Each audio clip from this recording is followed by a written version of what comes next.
Alamin po natin kung anong kalagayan ng mga kababayan po natin dyan sa Cebu City. Kasama po ang ating News 5 correspondent Dave Abuel. Dave, kamusta dyan? Saan ang exact location mo? Manong Ted, DJ Chacha, magandang umaga. Bandang alas 4 ng madaling araw nang makaramdam tayo o ipadama ni Bagyong Tino ang kanyang lakas dito sa Cebu City. Halos iwas-iwas ng hangin ang ilang karatula ng mga establishmento. May ilang yero ring natangay dahil sa mayat-mayang pagbayo ng malalakas na hangin. Pati ilang puno, hindi rin pinatawad ng Bagyong Tino. Dahil sa walang patid na buhos ng ulan, ilang mga nakatira sa kalsada ang pansamantalang sumilong sa mga establishmento.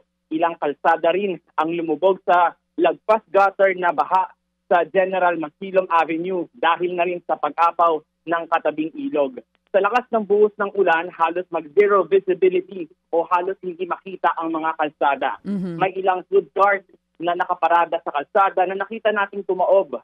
May ilan din tayong na-monitor na mga posts sa social media na umabot na sa lagpas tao. Yung taas ng baha, partikular dyan sa Villa del Rio dito sa Cebu City. May ilan ding nag-post ng ilang mga sakyang nagsilutangan na sa baha habang stranded sa mga second floor o di kaya ay sa bubungan ang mga residente.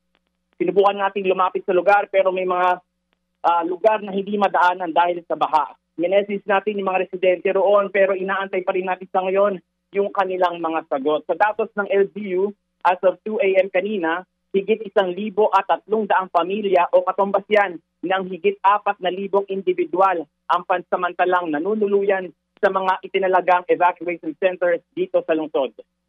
Dave, sa ngayon ba malakas pa rin ang ulan dyan sa Cebu? Dave? Hindi sa ngayong pasado alas 8 ng umaga, patuloy pa rin tayo nakararanas ng malalakas na buhos ng ulan at paminsang bugso ng hangin. Sa pag-ikot namin kanina lamang, tumambad sa amin yung pinsalan ng bagyo. Ilang sasakyan ang nakita namin na bagsakan ng naputol na mga sanga ng puno, mga nabuwal na puno, mga nilipad na yero at ilang sasakyang lumubog sa baha. Oo. Dave, kanina yung binabanggit mo na Villa del Rio 1 subdivision kung saan sa social media kalat din ang taas ng tubig doon. Yun ba first time naranasan nung Villa del Rio o madalas talaga yung pagbaha sa area? Sa ngayon, DJ Salsa, wala pa tayong nakakausap na mga nag-post nung kanilang sitwasyon doon sa sinasabing lugar. Sinusubukan pa natin humingi ng impormasyon kung yung ba ay unang beses na nangyari sa kanilang lugar o tuwing umuulan ba ay ganoon talaga yung sitwasyon doon sa kanilang lugar. Meron din bang mga areas dyan o mga barangay na walang kuryente sa ngayon? At kamusta yung linya ng komunikasyon doon din sa mga affected areas dyan sa Cebu? DJ Chacha, sa post ng Visayan Electric Company na nagsusupply ng kuryente rito sa Cebu City, sinabi nito sa post na nagpatupad sila ng total system blackout bilang safety measure daw yan para maproteksyonan o maprotektahan ang kanilang mga facilities, customers, maging ang kanilang mga crew ngayong nananalasa ang bagyo. Oo. Dave, aside dito doon sa nabanggit na area na Villa del Rio 1 sa Barangay Bakayan, ano pa yung mga barangay na naapektuhan ngayon o malala yung pagbaha dyan sa Cebu?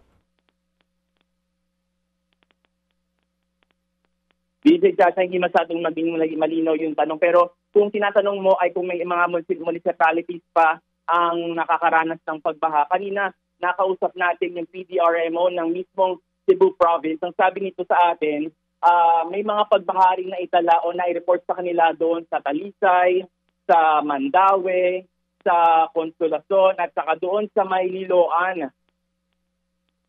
So marami-rami pala ito, hindi lang Barangay Bakayan, ulitin lang natin Talisay, Mandaue at yung iba pang areas dyan sa Cebu City. Bigyan mo kami ulit ng update, Dave, ha, kung kaya, at mag-iingat kayo dyan ang ating mga kasamahan. Live nga po sa Cebu City ang ating News 5 correspondent na si Dave Abuel. Mga kapatid, brothers and sisters, saan ka pa? Dito na tayo sa totoo. Dito na tayo sa True FM. Mga kapatid, mag-subscribe and follow po kayo sa social media accounts ng True Network PH. Yan po kami. Hanapin nyo lang True Network PH, Facebook, Instagram, YouTube, TikTok, and podcast. mapa-Apple or Spotify man yan, mahahanap nyo kami. Lahat ng mga napapanood at napapakinggan nyo po sa programa, nasa social media accounts namin yan. So paano mga kapatid? See you sa social media!